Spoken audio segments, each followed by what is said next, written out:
Hey guys, good morning. ಬೆಳಗ್ಗೆ ಎದ್ದಿದ ತಕ್ಷಣ ನಂದು ಒಂದು ಇವತ್ತು ಅಮಾವಾಸ್ಯೆ ಅಂತ. ಸೊ ಬನ್ನಿ ರೆಡಿ ಆಗಿಬಿಟ್ಟು ಟೆಂಪಲ್ಗೆ ಹೋಗೋಣ. ಗೈಸ್, ಸ್ಯಾಲ್ರಿ ಬರ್ದೆ ನಾವೆಷ್ಟು ಪರದಾಡ್ತೀವಿ. ಇವಳು ಸ್ಯಾಲ್ರಿ ಬಂದು ಡಬ್ಬಾ ಸ್ಟೇಟಸ್ಗಳಾಗ್ತಾಳೆ, ತಡ್ಕೊಳಕ್ಕಾಗಲ್ಲ. ಬನ್ನಿ ಗೈಸ್, ರೆಡಿ ಆಗಿದೆ. ಆಯಿತು, ಹೋಗೋದಾರಿಲ್ಲ ಟೆಂಪಲ್ಗೆ ಹೋಗಿ ಬರೋಣ. ಟೆಂಪಲ್ ಬಂದಾಯಿತು, ಬನ್ನಿ ಟೆಂಪಲ್. ತುಂಬ ದಿನಗಳ ನಂತರ ಮಾದಪ್ಪನ ದರ್ಶನ ಆಯಿತು. ಸಿಕ್ಕಿದ ಪ್ರಸಾದನ ಕಣ್ಣು ಗೊತ್ಕೊಂಡು ತಿಂದು ಗಾಡಿ ಸ್ಟಾರ್ಟ್ ಮಾಡ್ಕೊಂಡು ಕೆಲ್ಸಕ್ಕೆ ಬಂದೆ.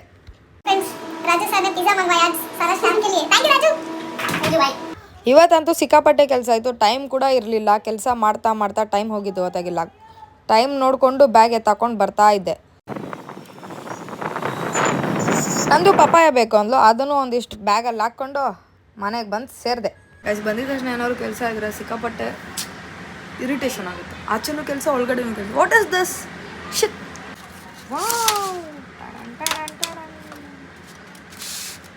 ಫಸ್ಟ್ ಕೇಕ್ ಮನೆಗೆ. ಪ್ಲೀಸ್ ನಿಮ್ಗೆಲ್ಲರಿಗೂ ಇಷ್ಟ ಆಗಿದ್ರೆ ಫಾಲೋ ಮಾಡಿ, ಲೈಕ್ ಮಾಡಿ, ಸಪೋರ್ಟ್ ಮಾಡಿ.